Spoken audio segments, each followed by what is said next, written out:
Well, I came here to Williamstown in 1972 as a member of the faculty at Williams College. I had come from Washington, where I had been a counsel to the U.S. Senate Committee on Public Works, which dealt with, at that time, air and water pollution subjects. Came here and then was with the Environmental Studies program.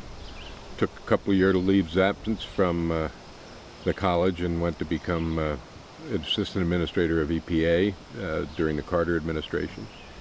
Returned to the college and in 1987 received an offer from Governor Mario Cuomo to serve as commissioner of the Department of Environmental Conservation in New York, and then retired from that and moved to International Paper, where I served as vice president for environmental affairs. So my career has basically stretched across all of the environmental areas, and now that I'm retired, continue with some of the work with rural lands and some other organizations that are very closely related to environment. Great. So how did you get involved specifically in the Rural Lands Foundation? Well, it starts early. The person who worked for the Environmental Studies program, Nan Jenks Jay, was the first sort of executive director, Leslie's predecessor, and she sort of took the very formative organization and moved it into a full-fledged land trust. And so we assisted her through the Environmental Studies program, and a lot of the people that were interested in land conservation at the time. And then when I did move to New York, I used to bicycle from Williamstown over the Petersburg Pass and then get picked up to go to my office over in Albany, and a sign appeared on Mount Raymer, which is Petersburg Pass. It had been an attempted ski area. It never succeeded very well, but it was for sale.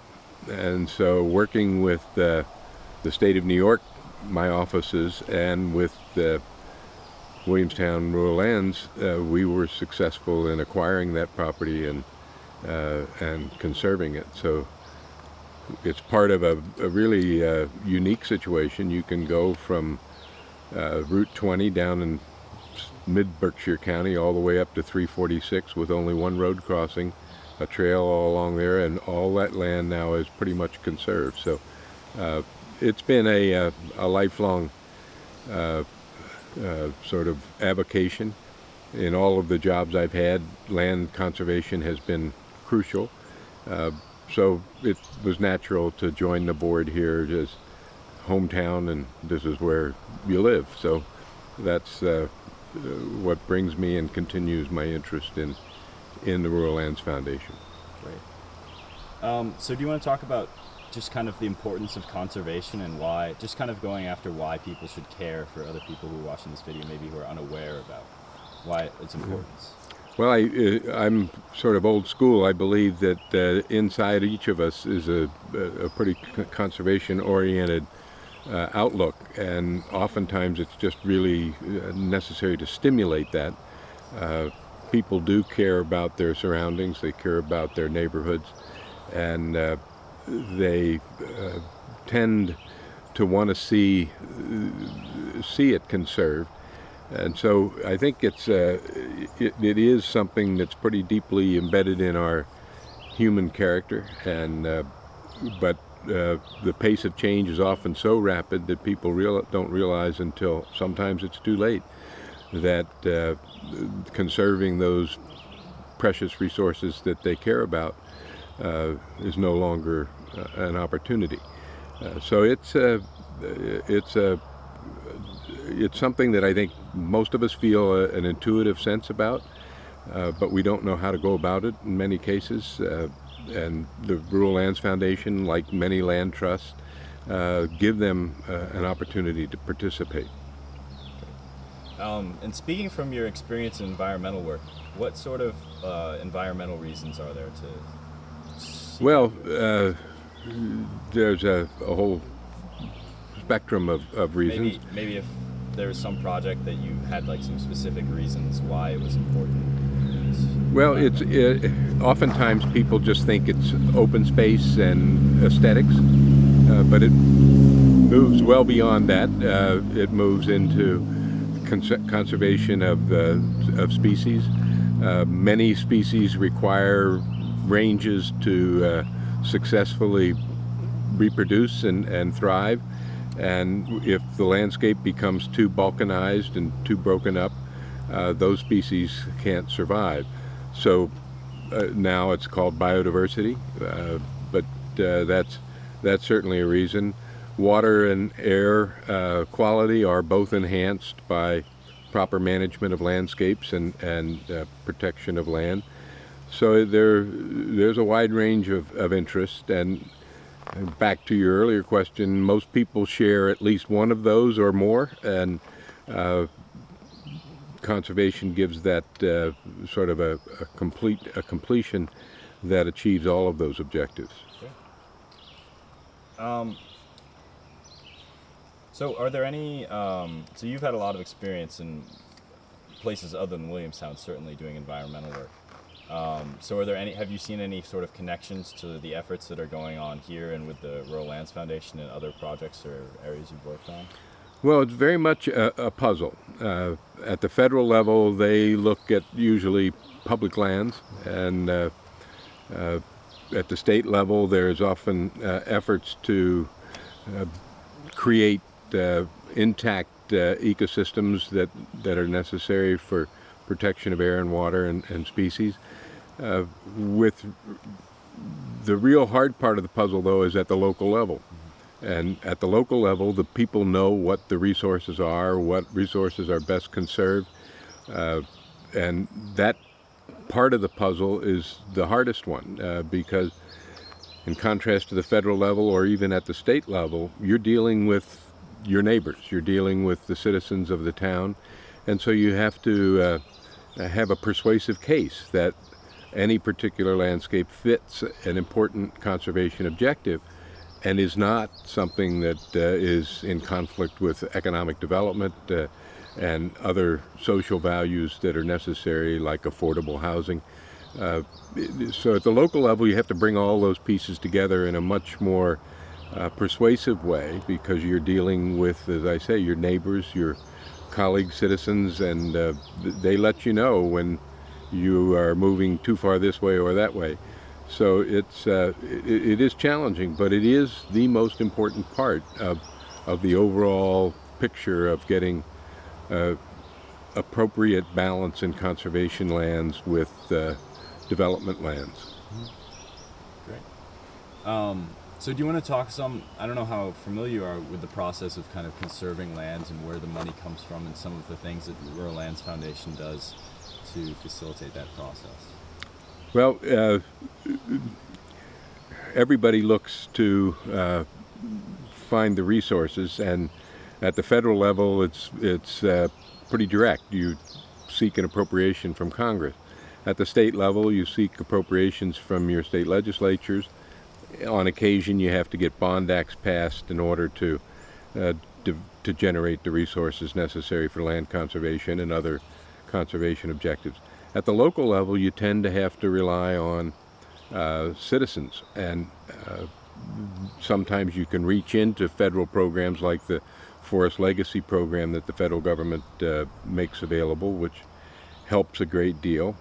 But land trusts, local land trusts, tend to have to rely on their citizen base, and sometimes that's supplemented by small foundations that have an interest in community character, community preservation. But it's the real challenge for the local land trust, and generating that local support is necessary. So do you want to talk some more about the Rural Lands Foundation's role and kind of the things that they often do to generate support and seek? Well, it requires reaching a wide variety of people, and one of the things that I think is very successful here, and Leslie deserves great credit, is the educational outreach to the next generation. That becomes very important, not only because you're reaching children, but you're reaching the parents of children. So that's an important ingredient in the overall effort to build a climate of support in the community for a land trust. And then it requires active board members who are willing to reach out to their friends, their neighbors, others to see if they might contribute either to the land conservation activity or to the education activity, the nature center kind of thing.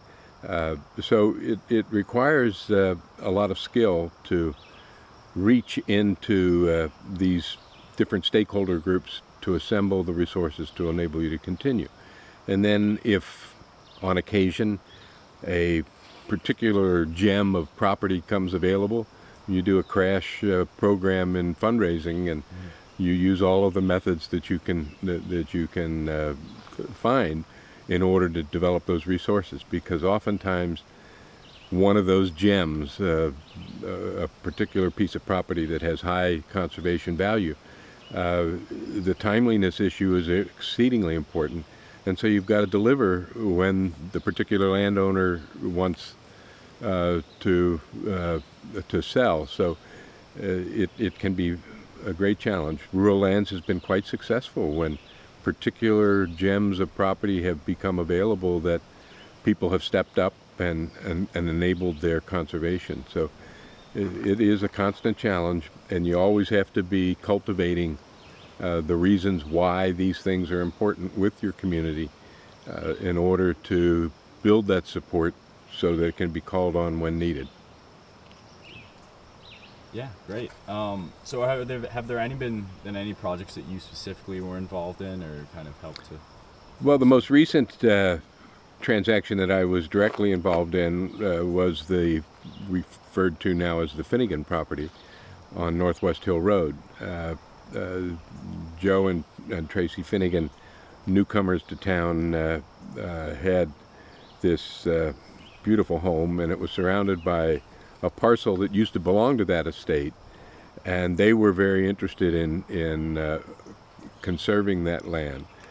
And it took a lot of hard work on the part of a lot of people, including the college, because the college had an interest in the vernal pools at that time, and the landowners as well, and crafting an acceptable formula that involved both a standard cash payment, but also some easements and some donations. So it was a tricky parcel, and it was successful because of the sort of ultimate interest of the landowners, the neighbors, in this case the Finnegans, who ultimately became the owners of the land, and their interest in conserving it, as well as the timeliness of Rural Lands to sort of step in and be the catalyst and the intermediary between all of that. Okay. So were there any other projects maybe that you could speak about? Well, going back, the one that was kind of fun was the Petersburg Pass property. And that one involved Rural Lands being an intermediate before acquiring the property before the state could act, and the state was then able to get Forest Legacy money to help acquire that land, as well as some additional landscapes that are on the north and south sort of corridor of Mount Raymer or Petersburg Pass. So that one was a challenge. Every land purchase or easement is a challenge. There's no cookbook that you can say this one's going to follow exactly this pattern. They all have their own unique characteristics. The owners have different interests in every case. The purchasers, the funders, all have different sort of interests, and you have to be pretty nimble to work through all of those challenges and interests and to get to a successful deal. So what are a lot of the general contributing factors in terms of like where money comes from, where money goes to, and sorts of programs that are in place for conservation? Well, usually, especially local land trusts, the first variable is the landowner and their interest in selling, and then oftentimes whether or not they are an owner that requires fair market value. Or are they interested in a bargain sale so that there are some tax advantages that accompany that. So the landowner is crucial. The next step is making a case that this isn't just a land grab, but it has value for conservation that's unique. And you need to do that to persuade the town and the citizens of the town that that land is appropriate for conservation. And similarly, funders, whether they be individual citizens of the town or a foundation or other state agency or federal agency, that this particular landscape deserves conservation for reasons that are substantive and sound. So you have to sort of take a look at all of these variables and bring together a coherent picture that ultimately is persuasive with all of them and bring about a successful transaction. So maybe in terms of more specific sources of funding, and things. You're talking about just some of the programs for people who don't really know much about conservation. I realize you said that there is no formula, but just like maybe kind of walking through a typical, or not a typical, but like just the general process. Well, there's a bit of a chicken and egg characteristic to it.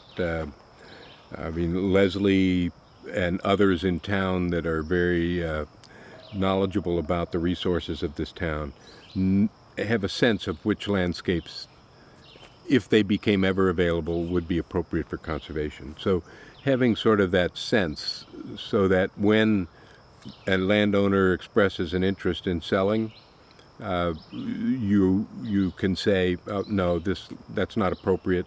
Yes, it is appropriate. So having that sort of sense of where the valuable conservation lands are is very important. But when you get to the persuasion of sources of funds, you need to carry the case with individuals that there is a good substantive reason that this particular land fits a conservation objective. Then you explore the range of foundations or state and federal programs that might be available. For instance, if it's agricultural land, the state of Massachusetts has a program that provides assistance to acquire easements for good agricultural land. So you then pursue that avenue. If it's forest land and it's working forest land, then the federal government, through also the Forest Service, has a program called the Forest Legacy Program, which can provide assistance. Sometimes there are matches required, sometimes not. So you sort of match what you know about the land with what you know about the interests are of individuals, foundations, agencies, and try and mix and match those to come up with the sufficient resources. And then in many cases there are opportunities for landowners to gain tax benefits.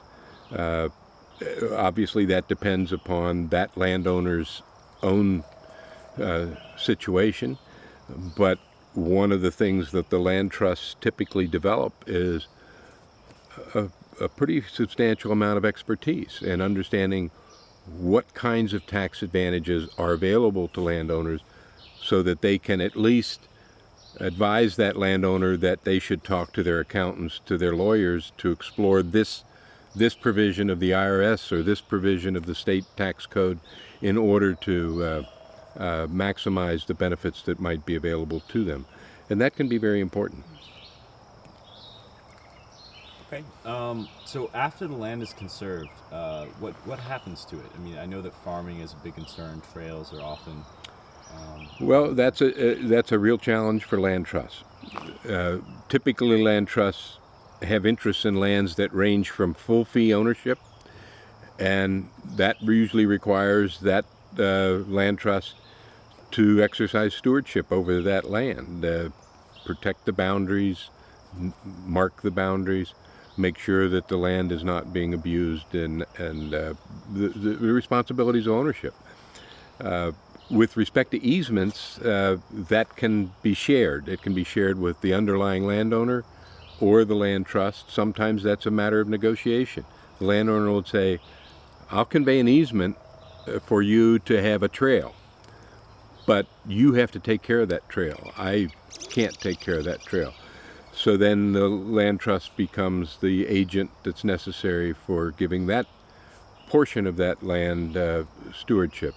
So it's a real challenge, because those things, while volunteers are extremely important, and without volunteers you could not succeed, but it also takes money. And so in addition to raising money for the land acquisition or the easement acquisition, you have to raise money for stewardship and maintenance of properties. You have to raise money for the educational efforts. So it's a never-ending cycle that you have to pursue, especially if you're a successful land trust. So again, kind of thinking about an audience who is more unfamiliar with conservation, just can you talk about what it legally means, or for a land to be conserved? Again, there's a range. If the land is acquired by a land trust in full fee, that land is protected by that land trust charter, and that's the normal status.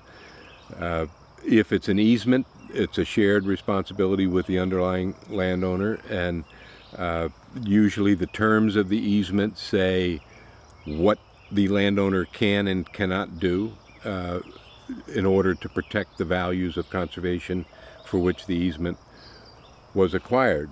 But at the local level, that's generally sort of the way it plays out. At the federal level and at the state level, you have land classification systems.